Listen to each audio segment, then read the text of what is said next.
Hi everyone, I hope you're all doing great. So today I'm officially a very, very sad man. I make this video with a heavy heart. My heart is heavy. I feel so angry, depressed, upset at the same time.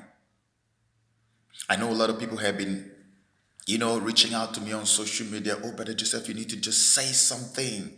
Look at all the stuff going on in our land. Look at all this thing happening in eastern Nigeria, especially with the tanker fires at Onisha, all that humongous destruction that we all witnessed, the loss of lives and the loss of goods worth millions and everything happening back to back to back. And people were like, you have to speak. And sometimes it's not just enough to get out there and speak. Sometimes you carry the truth. You know what the truth is. Yes. You analyze it. Yes. People clap for you. Yes. Sometimes you make all the noise in the world and do all the advocacy and take over the entire social media, and you are all over the place speaking the truth. But after speaking the truth, what is the solution to the problem? This is what I am more concerned about. What is the solution? We have started crying again.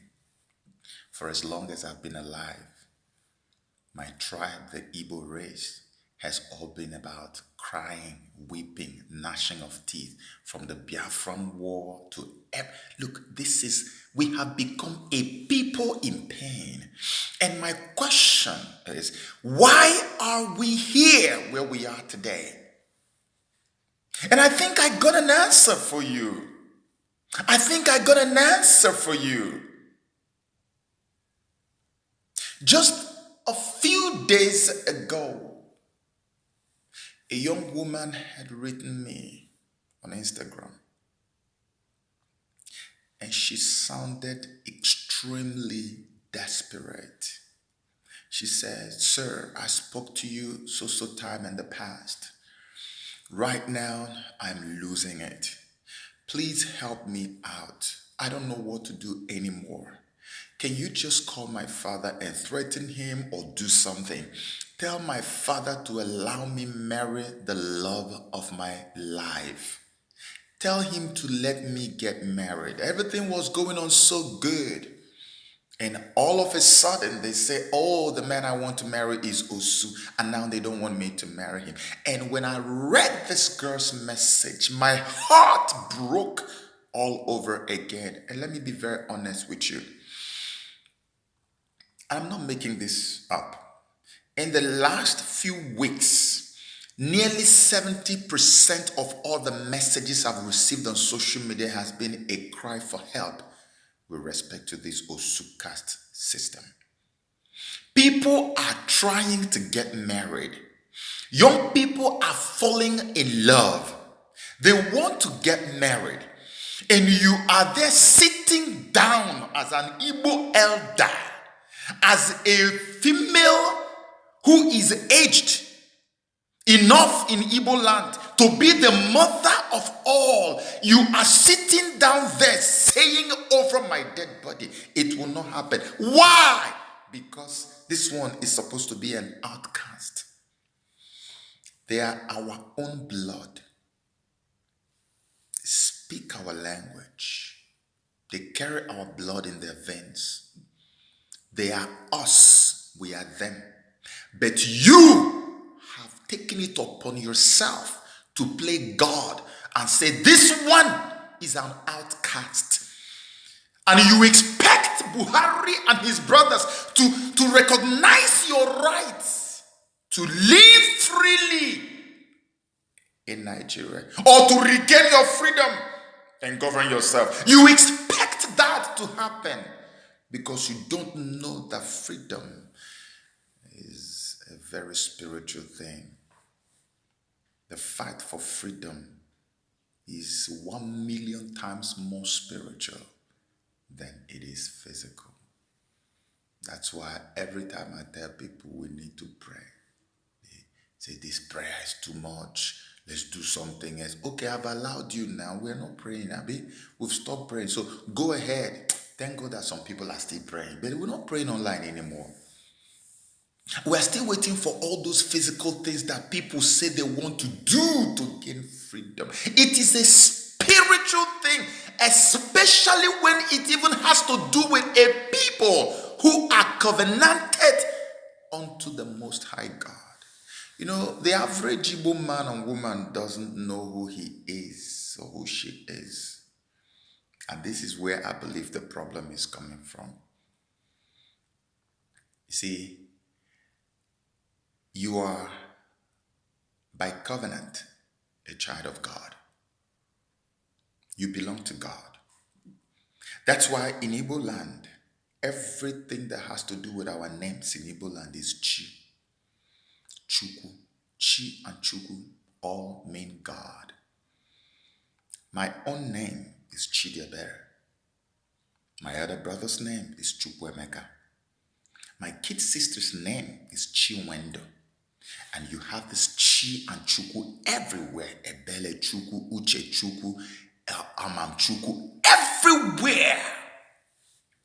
Chukwu, Chukwu, Chukwu, Chukwu. Why? Because we are of the Lord. By covenant, we are God's children. Remember, if you have read the Bible, whenever the children of Israel cross the line, the punishment on them is usually extremely severe. Why is it that when it has to do with them, God becomes very angry? But if it is other people, God doesn't pay as much attention as he would have paid if it was the children of Israel. Because these ones are his own. This is the destiny of the average Igbo man. But we are doing things that only barbarians and Satan worshippers are expected to do. And this is why God is furious. He's angry. Remember, he sent me to go and begin the journey with the spiritual abolition of the Osuka system, which happened on December the 28th, 2018 at Aguhunri. The whole world watched as we led the procession to our ancestral homeland. And we did what we were asked to do. I told the whole media, I told BBC, everyone, I said, what we have done is the foundation, which is the spiritual abolition of Osu, because it's a gigantic demonic entity. So we had to decapitate it in 2018. Because before we did that, I had already told all who cared to know that this is the undoing of the Igbo nation. This is our downfall. If we don't summarily get rid of this, we will never, ever in life experience freedom from the bondage of being in Nigeria. We will never. I said it. I mean, you all can bear me witness if you've ever followed me on Facebook, Joseph Okechukwu. I said it several times. And so we led it. And we abolished Osu. And to God be the glory. After that abolition, a lot of miraculous things happened. There was an entire community, I think it was in Abia State. The whole community, it was their own ancestral home. They've always been there. Do you know this community? The so-called Amadis ganged up and kicked them away from their community. During the time of the Osu abolition, I brought them to come and confess. It's out there in the media. Because when I first announced it on Facebook, people said, you are exaggerating things, Mr. Man. You are making this thing look like it's too much. It's not possible. Nobody can kick anybody away from the community. But the guys came out at the program and confessed. And to God be the glory that after the abolition, favor, fortune smiled on them. And that land they lost, they gained it back. A few marriages that were on hold were now beginning to take place. But some people have made up their mind. They've decided on their own that they will never, ever, ever cave in. and allow peace to reign in Igbo land, that they will continue to practice this satanic worship of observing Osuka system. And you are the ones who are holding the Igbo nation down. Every time you see this tanker fire, you see this Fulani nonsense happening in Nigeria, in eastern Nigeria, you guys are the people responsible. We should stop blaming anyone else. You who will not allow your child to get married because of Osu, rubbish Osu, you are the one who is holding the Igbo nation down. And on account of you, our people are now going through hell, and the hell has only just begun. Let me just make this announcement to you. And you see, I would have wished to come here and encourage everybody and tell you all is going to be well, but I don't want to be a liar. Let me be very honest. This hell that has been unleashed on the Igbo nation, on Eastern, it has only just begun. Mark my words. You are casting away your own kind. People made in the image of the Most High God. You are casting them away. Look at my inbox, it's full. Because we are casting our own kind away. That's why our children are running away, aligning themselves with the enemy, aligning themselves with strangers. Go on social media, you will see many of them. Bring up anything about Igbo freedom, they will attack it. They will be the first to attack it because they have been rejected at home. If they come home and you get your freedom, what will happen to them? We're not talking about 20,000 people or 100. We're talking about a sizable majority in our land. You label them Osu, outcasts, and you went further. You go further to tell your children cannot marry them. Aren't you foolish? Look at the Fulanis. Why are they ruling over the rest of us? They don't know what is called the caste nonsense you're doing. They are so united. They support themselves. And for people who have sense, look at what the Fulanis are doing in eastern Nigeria. They take your women, they plant their seed in them, make them pregnant, and let their bloodline get into your own women so they can carry that bloodline. Produce seeds with that bloodline. And in the future, they already know that their bloodline is going to grow up and speak for itself. And it will eventually become the dominant bloodline that is going to be ruling over you. These are foreigners who have nothing blood relation, nothing at all connected with you in terms of blood. No drop of blood relationship, not one. And they are doing this. And you are there. You claim you are Amadi. You claim you are the superior blood, blue blood, right? And that they are not. Why are you denying your children? Why not use your brain? Okay, if they are not, and you are the real one, why not do what the Fulanis are doing? Why not allow marriage to happen so you can plant your so-called superior blood inside them and build a new generation of Amadis? You are foolish. I don't care what age you are. You are the ones destroying us. And very soon, mark my words, I am working. God is going to give me the grace because I need a lot of help. I said it at the abolition program at Inri, that if I don't jail people for this, I will never have peace in this life. People need to start going to jail for this rubbish. You need to start going to jail. What right have you got? The Fulanis are planting their seeds. You don't want to plant, you are segregating. You are calling them outcasts. People who are made in the image of God, who bear Igbo name, who are in our villages, who are our... I keep saying this all the time. Intelligent people from all over the world even go across the border, even cross the line to go and build alliances so that they can fight better against their enemy, their common enemy. But we are losing our own fighting force. How smart are you, Igbo man and woman?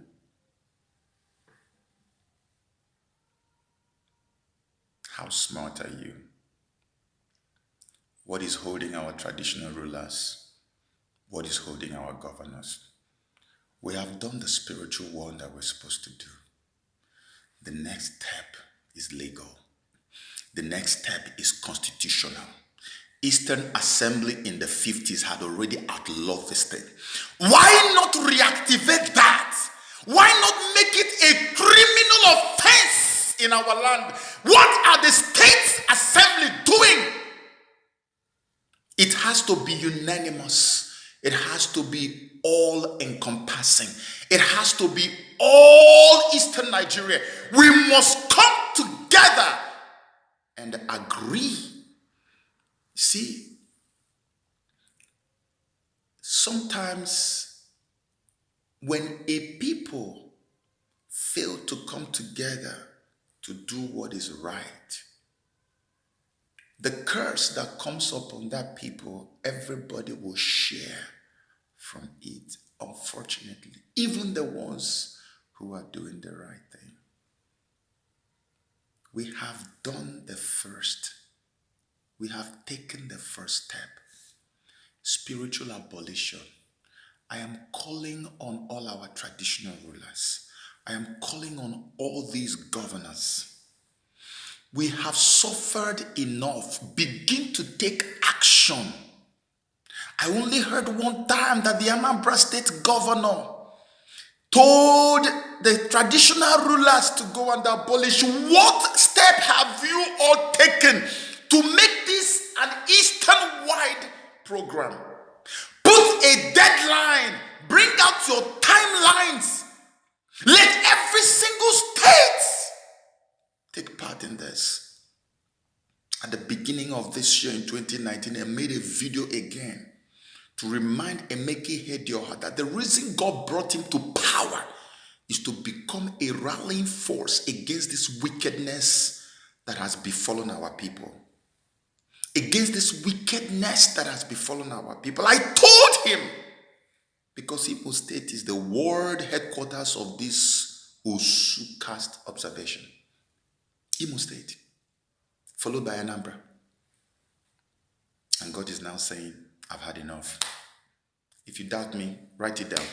You see the hell that has been unleashed on the Igbo nation, it has only just begun. I wish I could give you a better news, but there's none, and I cannot lie to you. It has only just begun. If we don't get together and all of us reject in totality this wickedness, Igbo nation will never. How can you expect to be free when you are saying that others are outcasts? Even going as far as denying your children to get married with them. You must be a bloody joker. You must be a joker. You're holding yourself on the ground and you're there pointing fingers at everybody. Look at the person who is doing me. This is the person, this is that person, this is that. Why do Igbos hate themselves so much? If you know the rate at which Osuka's system has ravaged our land, you will understand why I am very upset. And it's not just that I'm upset. You know why I'm upset even more is the fact that God has now decided it's our time. Everything Buhari is doing to you and I today, it has been sanctioned by heaven. If you think I'm blabbing, go mark today's date that you're seeing the video. Mark it. You will see for yourself. It took our elders going to Abuja for Buhari to know that he has to release money to upgrade Enugu airport. They had to drag the poor men to Abuja. And God bless him for even releasing the money at all. But this is how we have become. The whole southeast of Nigeria, no road anywhere, no presence of government, only Fulani and their cows impregnating your daughters. And you don't see anything wrong. You think this is a political thing. No, it is spiritual. It is spiritual. You're not thinking. You're not thinking. You're not thinking. I told you in 2018. I'm telling you in 2019. 2020, I'll tell you again. If nothing is done, things can only get worse. Things can only get worse. And I pray that God will help you and I. And I pray that our people will wake up from this wicked psychosomatic slumber, because we are doing ourselves no good. We need to come together. We need to do what is right so that what is right can be done to us. It's as simple as that. May God bless you.